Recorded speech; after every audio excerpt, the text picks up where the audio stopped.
Ubaidillah Al-Mahdi merupakan dinasti yang pernah membohongi dunia dan umat Islam khususnya, dan itu berlangsung hampir selama 200 tahun atau 2 abad lamanya. Kebohongan yang dimaksud adalah dinasti Ubaidillah mengaku sebagai keturunan Nabi Muhammad supaya mereka bisa berkuasa dan menamakan kerajaannya dengan nama dinasti Fatimiyah karena mereka mengaku sebagai keturunan Sayyidina Ali dan Sayyidah Fatimah. Pendiri dinasti Fatimiyah mengaku bernama Ubaidillah Al-Mahdi bin Ahmad Al-Habib yang menurut para ulama dia memiliki nama asli Said Ibnu Husain dan merupakan seorang berdarah Yahudi.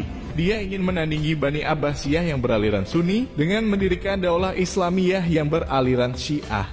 Mayoritas para ulama pun pada saat itu sempat tertipu oleh pengakuan Ubaidillah sebagai suriat Rasulillah sehingga mereka pun sangat berlebihan dalam menghormatinya. Dan bahkan ada yang menyanjungnya secara buta menganggap dia memiliki kewalian di sisi Allah Ta'ala. Mereka juga menganggap Ubaidillah memiliki kemampuan mengetahui hal-hal gaib atau sering disebut mukasyafah. Sehingga para pengikutnya pun selalu mengagungkan sang khalifahnya.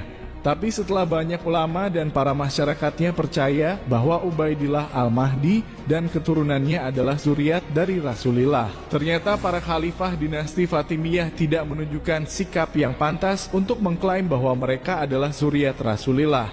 Bahkan mereka sering menghujat dan mengkafirkan para sahabat Nabi seperti Sayyidina Abu Bakar, Sayyidina Umar, Sayyidina Utsman, hingga Ummul Mukminin Sayyidah Aisyah, istri Rasulullah. Dan itu dilakukan dalam ceramah-ceramah mereka.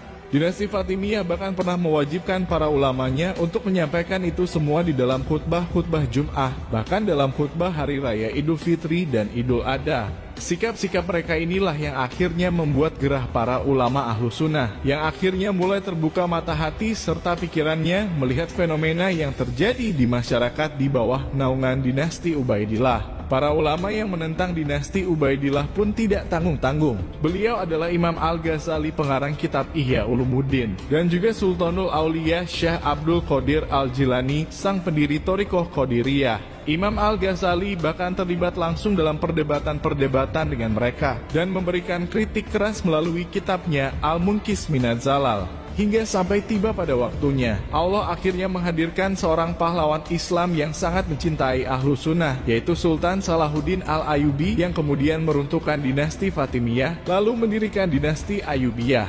Sultan Salahuddin Al-Ayyubi inilah yang akhirnya menyortir ajaran-ajaran yang tidak sesuai dengan ajaran Ahlus Sunnah wal Jamaah dan memberantas keturunan Ubaidillah, hingga tidak sedikit dari keturunan Ubaidillah ini melarikan diri ke berbagai daerah. Nah, berdasarkan kisah inilah kemudian muncul sebuah pertanyaan.